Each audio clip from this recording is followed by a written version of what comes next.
चलिए शुरू कर दे। नेक्स्ट हम इस चैप्टर में डेटा हैंडलिंग में आगे बढ़ेंगे ग्राफिकल रिप्रेजेंटेशन। किसके बारे में? Graphical representation. ग्राफिकल रिप्रेजेंटेशन इस्तेमाल क्यों होता है? ग्राफ्स क्यों बनाने हैं?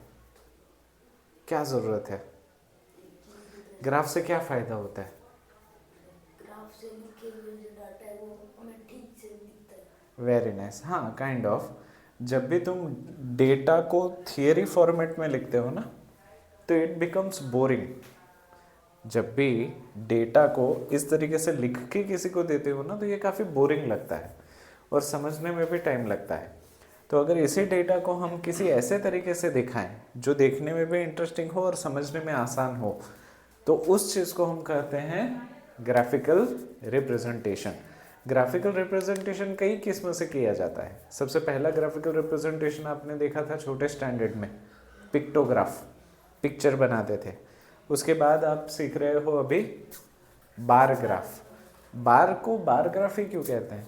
इसका नाम क्या है? बार ही क्यों? Very nice. अगर बार ग्राफ को तुम देखोगे ना तो वो झेल के सरियों के जैसा दिखता है और क्योंकि झेल को बार कहा जाता है, नहीं बोलते I will send you behind the bars, ठीक है, सराखों के पीछे भेज दूंगा, तो वो जो सराखे हैं उसको हम कहते हैं बार। और क्योंकि ये बार के जैसा दिखता है इसलिए हम इसको कहेंगे बार ग्राफ। इसके अलावा चौको बार। बार और कैंडी में फ़र्क होता है, पता है ना? कैंडी ऊपर से गोल होती है, बार जो होता है वो पूरा वैसे होता है, क्यूब शेप में, क्यूबॉइडल शेप में, राइट? तो बार क्या है समझ में आ गया? अभी मान लो कि एक एग्जांपल 1 ले रहा हूँ जिसमें अलग अलग लोगों के ऑक्यूपेशन है। ऑक्यूपेशन मतलब वो क्या नौकरी करते हैं उसके बारे में डेटा दिया हुआ है। जैसे कि बैंक में नौकरी करते हो ऐसे 160 लोग हैं। एमएनसी का मतलब, एमएनसी का मतलब होता है मल्टीनेशनल कंपनी। मल्टीनेशनल कंपनी में काम कर रहे हैं ऐसे 200 लोग हैं। टीचर है वैसे 100 लोग हैं। डॉक्टर हैं ऐसे 80 हैं। बिजनेस कर रहे हैं खुद का ऐसे 200 लोग हैं और मजदूरी कर रहे हैं ऐसे लोग 60 है। हमें इस डेटा का बार ग्राफ बनाना है। तो शुरुआत कैसे करेंगे पता है? बार ग्राफ बनाने की, बार ग्राफ बनाने की शुरुआत आप करोगे 2 प्रिंसिपल एक्सिस से। क्या? 2 principal axis. Principal axis X और वाई। जैसे कि मैं यहाँ पे बना देता हूँ, ये कहाँ बनाऊँ? हाँ वैसे चल जाएगा, यहाँ पे थोड़ा सा छोटा होगा पर इट्स ओके। एक वर्टिकल लाइन बना देता हूँ स्केल की मदद से और एक हॉरिजॉन्टल।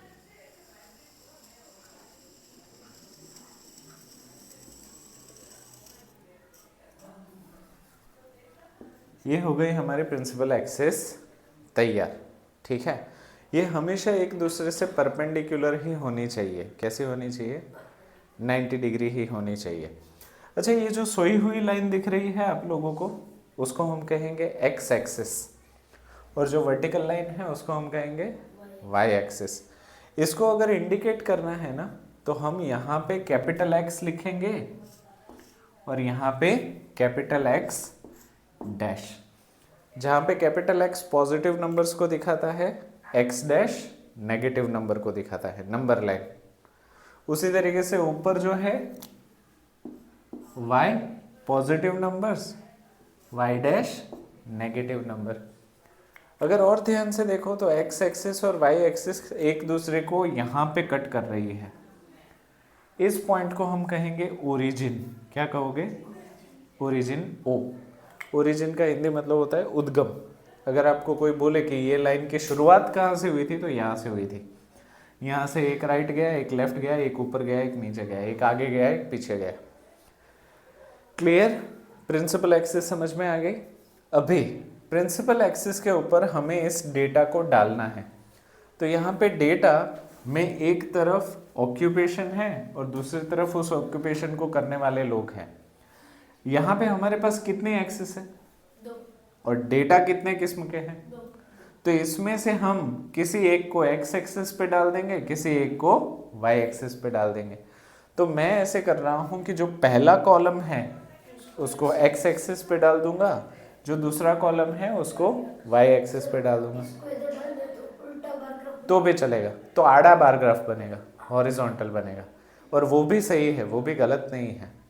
पर रिवर्स क्या है, पहले कॉलम को एक्स एक्सिस पे ले लो और दूसरे कॉलम को वाई एक्सिस पे ले लो। अच्छा, ये सारी चीजें हैं क्या? ऑक्यूपेशन। तो आप यहाँ पे सबसे नीचे लिखेंगे ऑक्यूपेशन, ठीक है।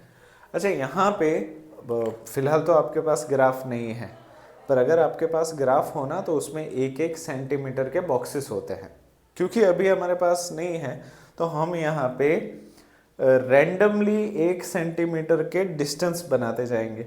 जैसे कि यहाँ पे मैं बना देता हूँ ऐसे अंदाजे से। वो बॉक्स में कितने अंदर बॉक्स होते हैं? 540। एक पेज में कितने होते हैं? हाँ, 540 बॉक्सेस होते हैं।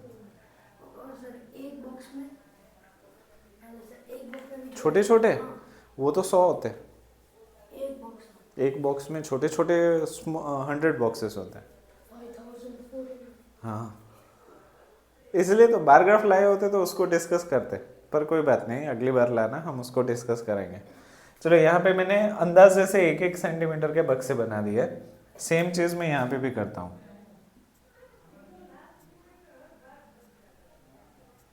मैं कोशिश कर रहा हूँ कि इक्विडिस्टेंट ही हो, और तुम्हें भी जब ग्राफ बनाओ अभी तब यही कोशिश करनी है कि वो इक्विडिस्टेंस हो। हाँ, टीडीएस जॉब है, इजी है, हार्ड थोड़ी है, टीडीएस है, थका देने वाला काम है। चलो, इतना हमने कर लिया।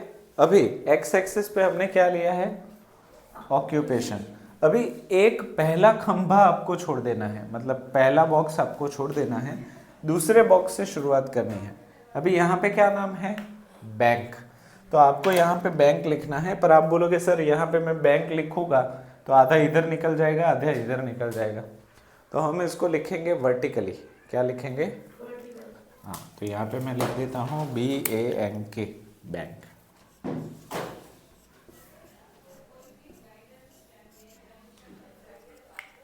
एक बक्सा छोड़ दिया, दूसरे बक्से में बैंक लिखा, तीसरा बक्सा छोड़ दो, चौथे बक्से में MNC, तो यहाँ पे भी लिख देते हैं MNC। फिर नेक्स्ट एक बक्सा छोड़ दो, उसके बाद टीचर, TEAC। फिर नेक्स्ट डॉक्टर, DOC। फिर तो BUSI।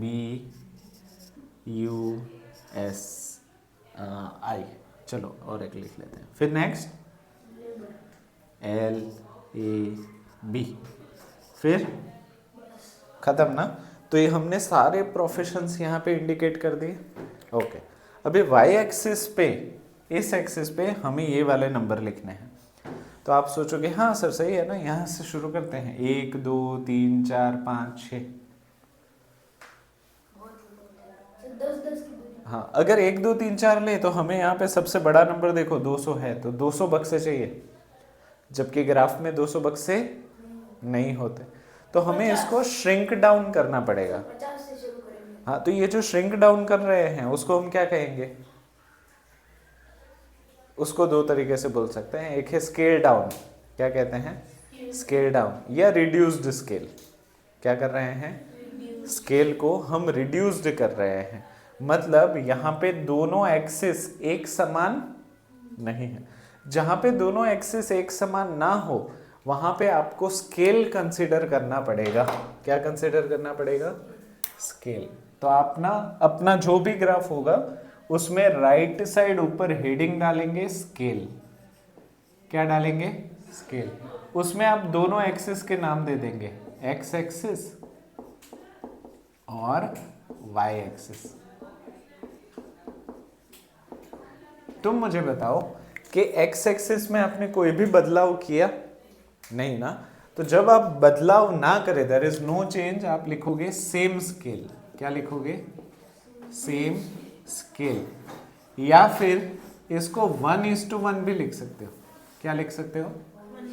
मतलब we haven't make any changes. Y axis की बात करें तो अभी आप मुझे बताओ कि आप एक बक्से के बराबर कितना लेना चाहते हो। अगर एक बक्से के बराबर 10 लेते हो तो आपको कितने बक्से चाहिए होंगे। अभी छोड़ दो, अभी क्यों कर रहे हो,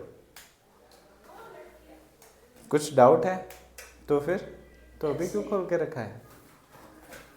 अभी एक बक्से के बराबर कितना लेने के सोच रहे हो। 50 20 अच्छा, क्या तुम 20 लो और तुम 50 लो तो चलेगा। चलेगा, मारा मन्नो मोर लो। हाँ सच में, तुम 10 भी ले सकते हो, तुम 50 भी ले सकते हो। तो 50 की दूरी मतलब। हाँ मतलब वो एक बक्से के बराबर 50 ले सकता है, तुम एक बक्से के बराबर 10 ले सकते हो। 60 + 50 हाँ होगा। अभी मान लो कि अगर तुम एक बक्से के बराबर 10 ले रहे हो, यहाँ पे मैक्सिमम नंबर 20 है, तो तुम्हें कितने बक्से चाहिए होंगे। 20 चाहिए होंगे। तो अगर तुम्हारे ग्राफ में 20 बक्से हैं तो तुम वो 10 लो। अच्छा, अगर तुम 50 लेते हो एक बक्से के बराबर और यहाँ पे मैक्सिमम नंबर 200 है, तो तुम्हें कितने बक्से चाहिए होंगे। 50 तो 4। 4। तो तुम्हारा स्केल मतलब तुम्हारा ग्राफ काफी लंबा हो जाएगा, तुम्हारा ग्राफ काफी नाटा हो जाएगा। और ग्राफिकल रिप्रेजेंटेशन क्यों जरूरी है कि वो दिखने में अट्रैक्टिव हो, अच्छा भी हो। जहाँ पे तुम्हारा अमिताभ बच्चन है तो तुम्हारा वो अप्पू राजा है, छोटा वाला तो अच्छा नहीं है ना, हमें बीच वाला हीरो चाहिए। तो हम स्केल क्या ले, चलो मैं ले लेता हूँ 20। क्या ले लेता हूँ 20। अगर एक, हाँ अगर एक में 20 ले लेते हैं तो 10 में खत्म हो जाएगा। 20 10 200। तो यहाँ पे मैंने क्या स्केल लिया, 1 सेंटीमीटर इज इक्वल्स टू, हाँ 1 centimetre is equals to 20 people. तो ये हमने स्केल सेट किया। हाँ कहाँ पे, हाँ वो तो बाकी है, पर स्केल सेट करने के बाद हम यहाँ पे डिसाइड करेंगे। अभी वाई एक्सिस पे क्या आने वाला है, पीपल। और पीपल जो है वो नीचे से ऊपर जाते वक्त बढ़ रहे हैं या नहीं बढ़ रहे हैं। अगर नीचे से ऊपर जाए तो ये जो है वो बढ़ रहा है, इसलिए यहाँ पे हम इसको अपवर्ड एरो देंगे। यहाँ पे मैंने क्यों राइट साइड एरो नहीं दिया। ऑक्यूपेशन बढ़ते थोड़ी हैं, ऑक्यूपेशन तो एक टर्म है। यहाँ तक चीजें सही जा रही है। ओके, स्केल कितना लिया है, एक बक्से के बराबर 20। तो शुरुआत हम करेंगे 20, फिर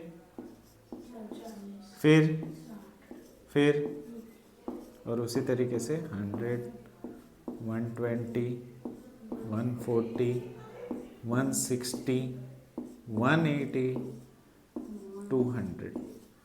सही है।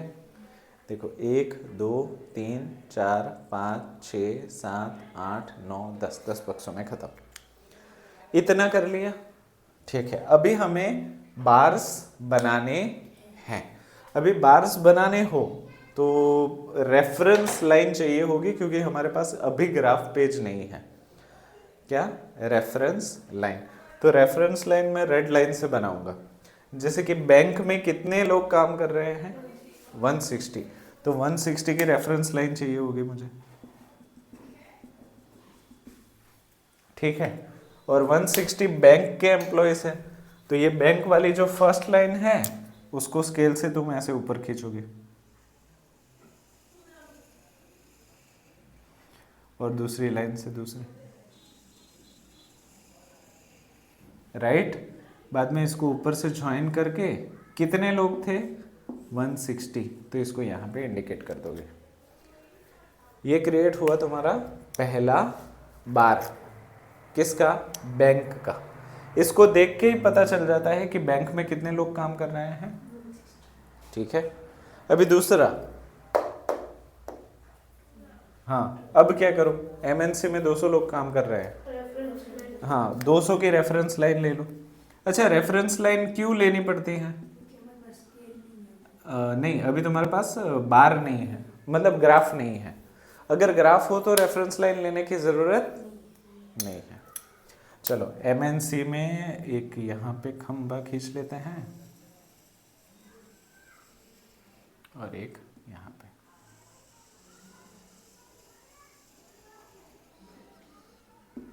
कितने लोग काम कर रहे हैं? फटाक से पता चल जाता है कि एमएनसी में 200 लोग हैं। फिर नेक्स्ट, टीचर 100। हाँ, तो 100 में से रेफरेंस लाइन ले लो, तो ये हो गया 100। रेफरेंस लाइन में खींच रहा हूँ, कहाँ तक खींचूंगा? टीचर तक खींचूंगा, ठीक है। बाद में आप उसको वर्टिकली बार्स खींच लीजिए।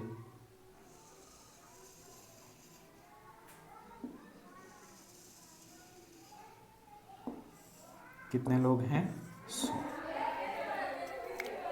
राइट। फिर आगे डॉक्टर कितने लोग हैं? 80, तो 80 की रेफरेंस लाइन ले लो।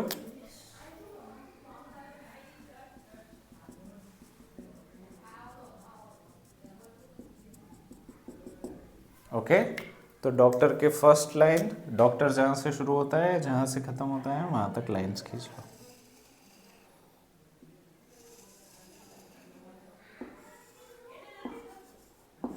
फिर लास्ट, अरे सॉरी, बिजनेस और लैब। बिजनेस कितने हैं? तो 200 की ही रेफरेंस लाइन को आगे खींचता हूं, और बिजनेस की शुरुआत और बिजनेस का एंड लाइन खींच लेते हैं।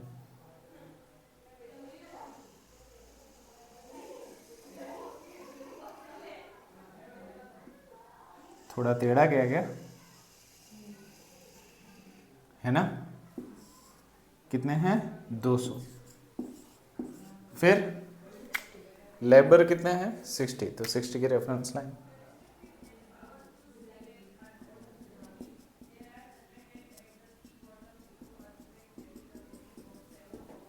ओके, तो 60 की शुरुआत, 60 का एंड।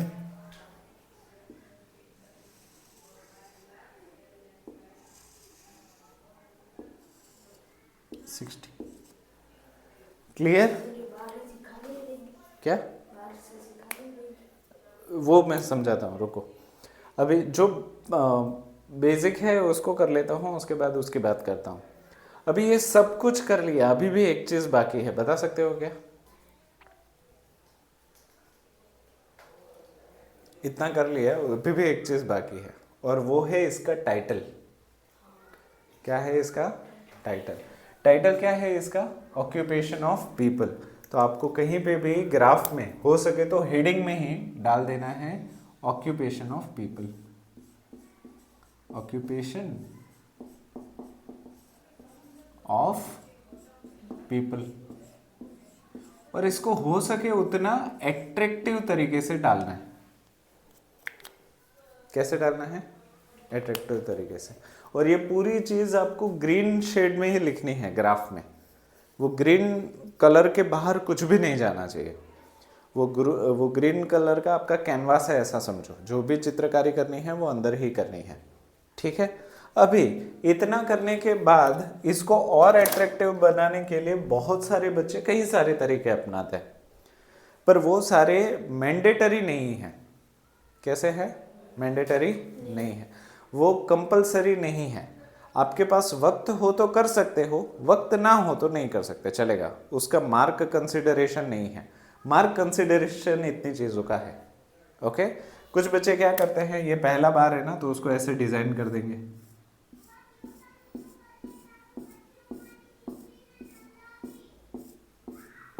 ठीक है। फिर दूसरा बार है तो उसमें डॉट्स कर देंगे,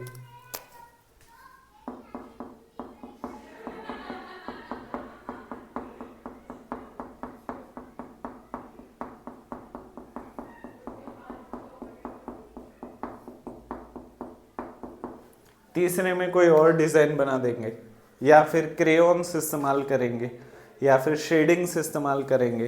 बहुत सारे तरीके हैं जिससे आपका बार जो है वो इंटरेस्टिंग दिख सकता है। जितना खूबसूरत बनाओगे उतने ज़्यादा मार्क्स इसके खींच पाओगे। पर हाँ, जितना ज़रूरी है उसको प्रायोरिटी में करना है, क्योंकि सिर्फ ग्राफ नहीं करना है। एग्ज़ाम में सिर्फ ग्राफ नहीं बनाने होते, बहुत सारी चीज़ें करनी होती है। और एक ग्राफ बनाने में आपके कम से कम 10 से 12 मिनट जाएंगे। कितने जाएंगे? हाँ। और पता चला आप कारीगिरी लगा रहे हो और 3 मार्क्स का है, पूरा पेपर छूट गया, ऐसा नहीं होना चाहिए। इजी? कोई डाउट है तो बोलो, बना लो।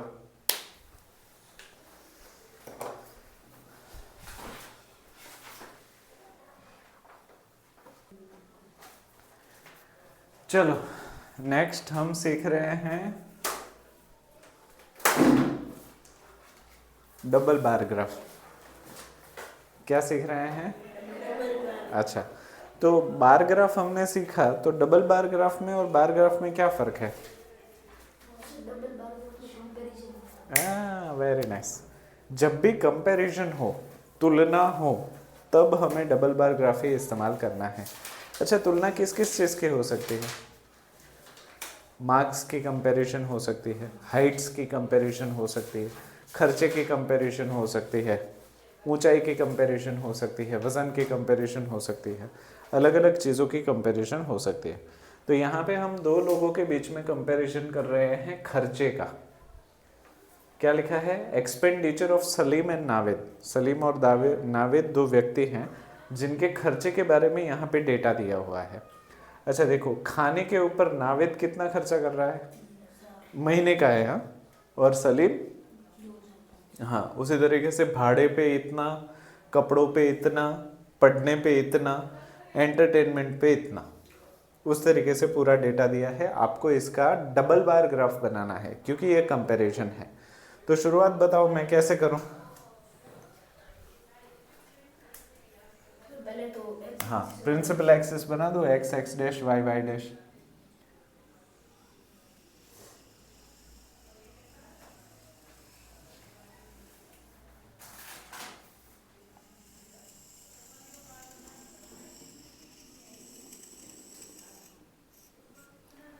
प्रिंसिपल एक्सिस बनाने के बाद दोनों जहां पे इंटरसेक्ट कर रही है वहां पे ओरिजिन लिख देते हैं। ऊपर वाई डैश, सॉरी ऊपर वाई, नीचे वाई डैश, लेफ्ट साइड पे एक्स डैश, राइट साइड पे एक्स। अब क्या करूं? हाँ हाँ, ये जो फर्स्ट कॉलम है वो रिवर्स के हिसाब से उसको एक्स एक्सिस पे डाल देता हूँ। ये किस चीज़ का है? आइटम्स। तो यहाँ पे मैं लिख देता हूँ आइटम्स। क्या आइटम्स बढ़ती जाती है क्या? तो यहाँ पे कोई भी एरो मार्क्स नहीं आएगा। यहाँ पे मैं कोशिश करता हूँ कि अंदाजे से एक एक सेंटीमीटर का बक्सा इस तरफ भी बना लूँ, इस तरफ भी बना लूँ। तो लगे हाथ एक काम करिए, जब तक मैं बना रहा हूँ आप भी बनाने लगिए ताकि वक्त बचे।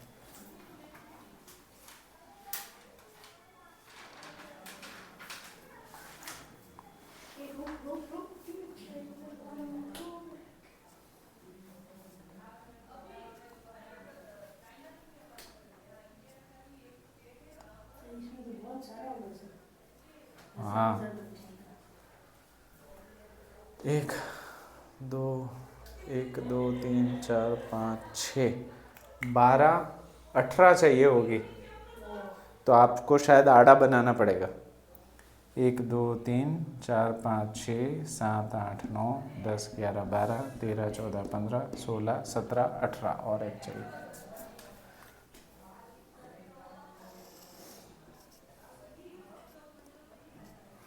हाँ, एक्स, क्योंकि डबल बार ग्राफ में एक चीज के 3 बक्से चाहिए होते हैं। एक दो तो इनके और एक बीच में गैप, ठीक है, गैप छोड़ना होता है। तो टोटल एक चीज के, फूड के 3 बक्से, रेंट के 3 बक्से, क्लोथ के 3 और ऐसे 5 चीजें हैं, तो 5 3 15 बक्से चाहिए होंगे। हाँ 15 चाहिए, 18 नहीं। फिर यहाँ पे भी मैं 1 1 सेंटीमीटर का बना देता हूँ।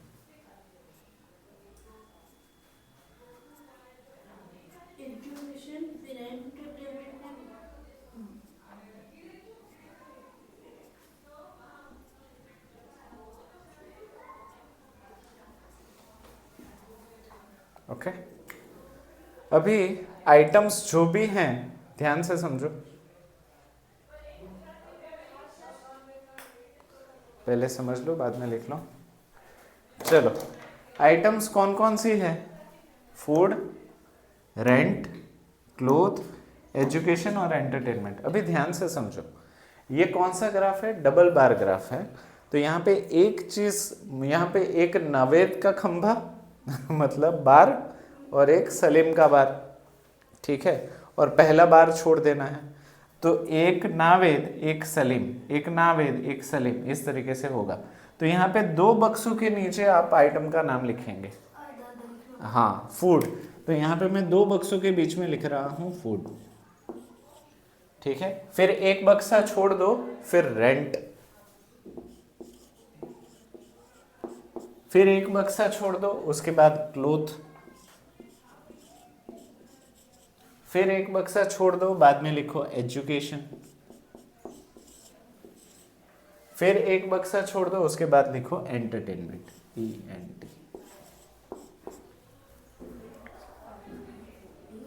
हाँ,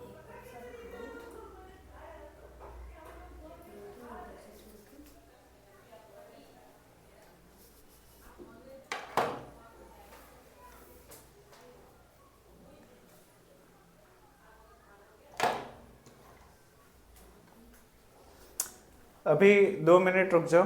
वाई एक्सिस के ऊपर हम इन सारी चीज़ों को लिखने वाले हैं। तो मुझे बताओ, सलीम और नावेद के खर्चे में सबसे बड़ा खर्चा कितना है? 3000।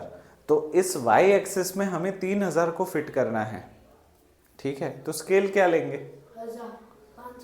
1000 लेंगे तो 3 में ही खत्म हो जाएगा ना। 500 लेंगे तो 6 जाएगा। 250 का? हाँ, तो 250 लेंगे तो ये सारे भी सेट हो जाएगा, बात सही है।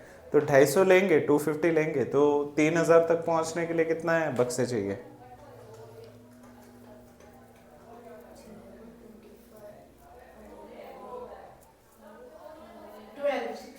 12, ठीक है।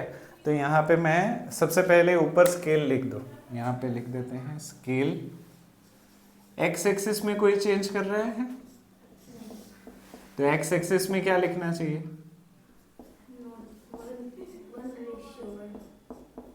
X axis Y axis, X axis Y axis. X axis में कोई चेंज नहीं है, तो ये या तो आप सेम स्केल लिख दो या तो आप 1:1 लिख दो। मैं सेम स्केल लिख रहा हूँ, सेम स्केल। और वाई एक्सिस पे 1 centimetre equals to is equals to Y axis पे 250 वॉट रुपीस। 250 रुपये का हम 1 सेंटीमीटर का बक्सा ले रहे हैं। अभी इतना कर ही दिया है तो इसको इंडिकेट कर देते हैं। हाँ हाँ, करने लगो, नो प्रॉब्लम। 250, हाँ हाँ, 500, 750, 1000, 1250, 1500, 1750, 2000, 2250, 2500, 2750, 3000। और ये सारी चीज़ें क्या है? एक्सपेंडिचर है जो बढ़ रहा है।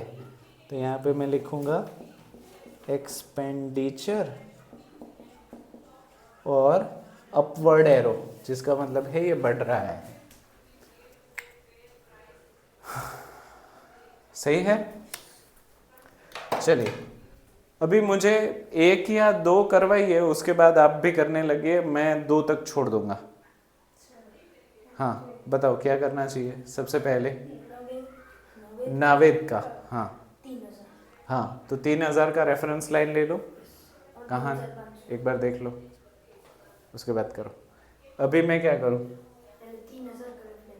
3000 नावेद का खर्चा है, और नावेद पहला है, सलीम दूसरा है। ये क्रोनोलॉजी आपको सेट कर देनी है। पहला बक्सा नावेद, दूसरा सलीम। पहला नावेद, दूसरा सलीम, नावेद सलीम, नावेद सलीम, नावेद सलीम। नावेद का कितना है? 3000।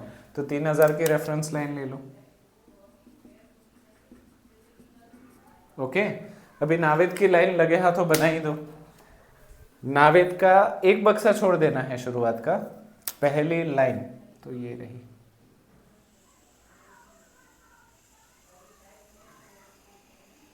ठीक है, और यहां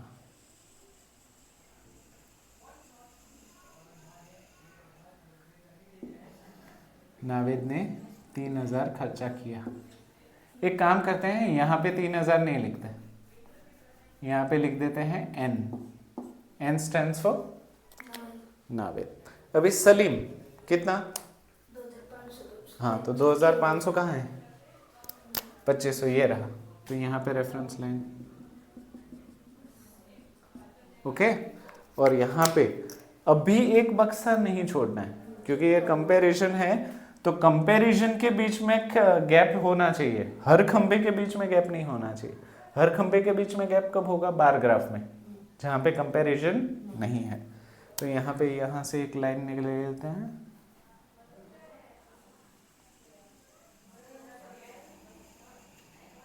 और इसको छोड़ दो, सलीम।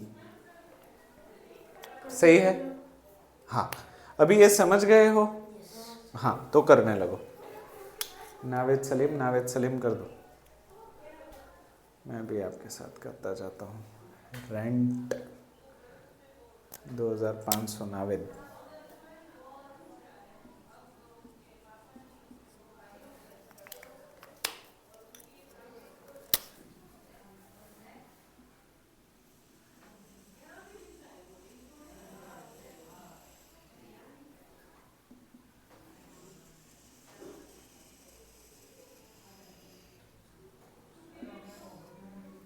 ठीक है, नावेद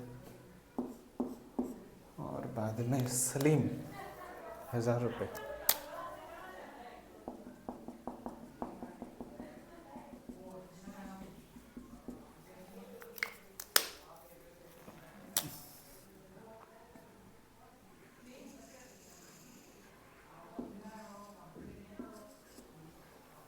नावेद सलीम, फिर कपड़े 1500।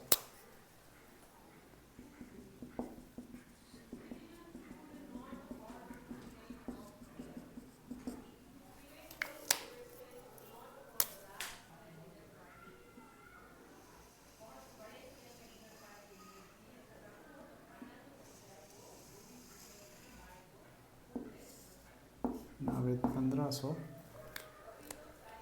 सलीम 500।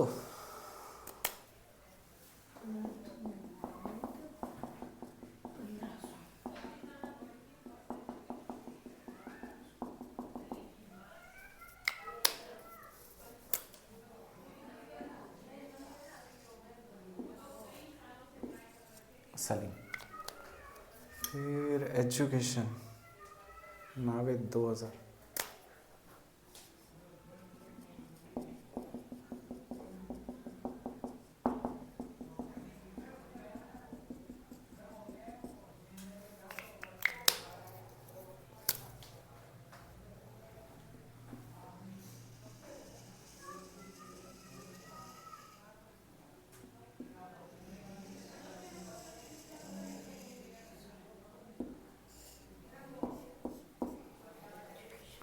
फिर 750।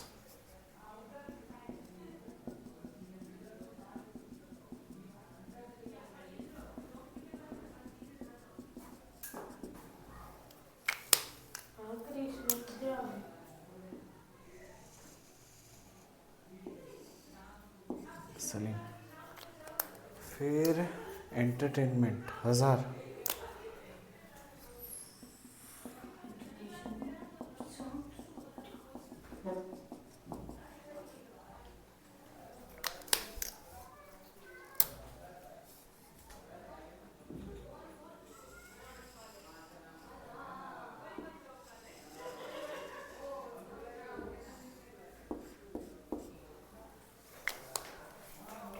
टू 250।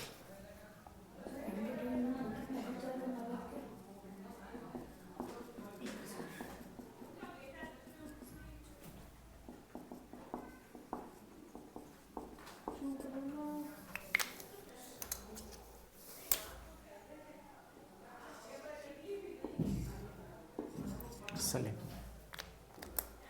हाँ, और ये है expenditure of Salim and Naved.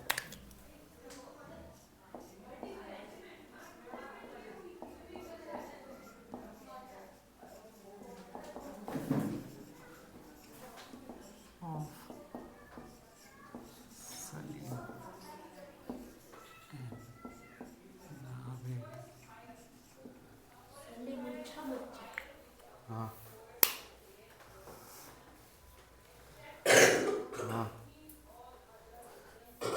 पर एजुकेशन में बहुत कम खर्च कर रहा है। इसके दो मतलब हो सकते हैं। पहला, वो बहुत होशियार है इसलिए एजुकेशन में खर्चा नहीं करना पड़ना। दूसरा, उसको पढ़ी नहीं है पढ़ाई की। ओपिनियन बना सकते हो अलग अलग। सही है। तो ये था हमारा डबल बार ग्राफ। रंडक रंडक रंडक।